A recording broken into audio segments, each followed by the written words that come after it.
Hey everybody, it's the 9th of December.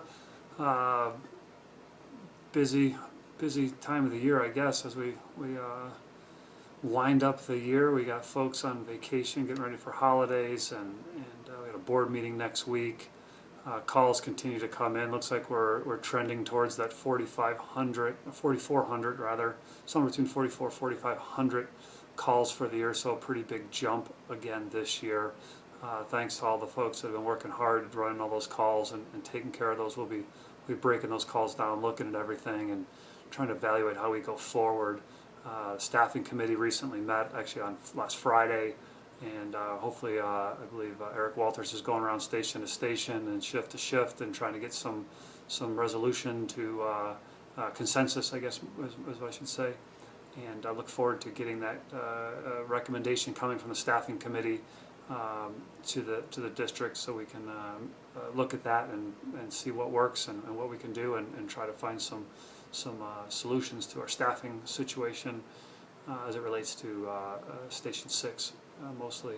Certainly have other parts of our organization we need to look at as well, and the budget process is the time we try to do that, and we'll see what we can do.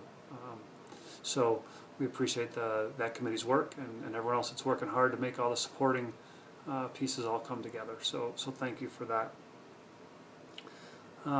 This morning I had a meeting with legislator Bob Thorpe, District 6, up in Flagstaff. We had a bunch of fire chiefs there, and we talked with them quite a bit. I spent a lot of time talking about the concern as it relates to removing the 325 cap. The Arizona Fire District Association, which I went to that meeting on last Thursday, their push is really that the cap needs to be removed. That's the solution to the problem. No other special district has a cap in any way, shape, or form, and so why do we have a cap and things like that? And I may have said this previous, but found out that if we didn't have a cap, or if it was tied to inflation, the cap at this point would be $5.09, and so that was that resonated with him a little bit, and also the thoughts of local control and letting local government make decisions for themselves as to how much they need to operate and what they want for their community. Not super confident that it's going to get traction widespread, but we definitely seem to have a champion in Bob Thorpe, and many others that have been worked down at the Capitol to try to get this issue, but it's a pretty steep hill to climb at this point. So we're continuing to push. Very important. You guys may have seen an email that went out a week or two ago about saveourfiredistrictsaz.org. Highly recommend that everyone gets on that site, signs up, and then clicks on the contact your legislator, and let's bombard them as they're prepping for this next session coming up in a few weeks, more like a month, I guess, with the concerns of the fire district. There's commercials out there. It's all over Facebook. Share it.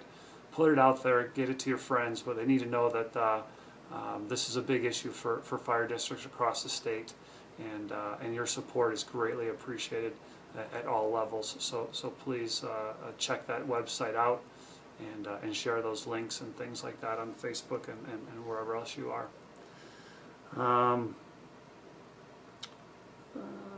Been the last 2 days been working on rolling out the strategic plan. We've got B shift tomorrow afternoon, and then all the shifts will have it. Our hope is that we'll be able to get through some in quick order some of the questions that were brought out, get some finalization through the committee, and some final stamp of approval with a end of the year, early January, take the draft off the document, so it'll look primarily the same. Maybe a little bit of wordsmithing that we've found through the process, but short of that, it is pretty much good to go, and have had good feedback the first 2 sessions, and so I appreciate that. Did a lot of work with the video conferencing those 2 sessions. Definitely learned from day 1 to day 2 a couple of technical issues. We certainly found that the ability to do the video conferencing when all the folks were on the video screen certainly helped with that connectivity, so we'll work on continuing that as a standard best practice for doing conference calls. And so we appreciate the C shift and A shift for their first 2 guinea pig experiences, and we'll work on B shifts tomorrow.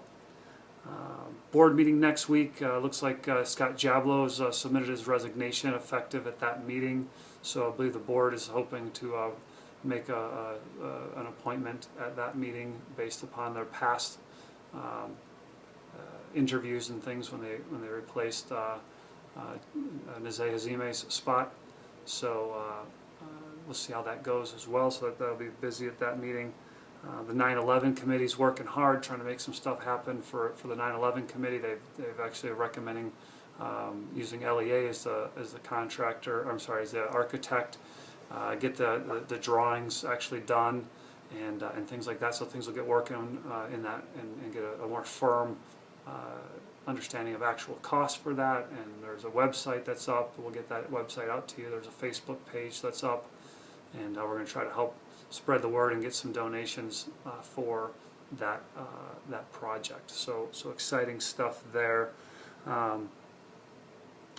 Todd Miranda and I chatted at one point and talked about the interest of saying thanks for all those who have worked so hard to make Wildland season happen. At those guys that were out and girls that were out in the field responding to calls, and those that were back minding the shop back here, and those that do wildland billing, and those that everything. We all pitch in as part of that wildland team process, and hydration is really important. So we thought it would be nice to share these great water bottles with you as a kind of a thank you for all your hard work. Stay hydrated,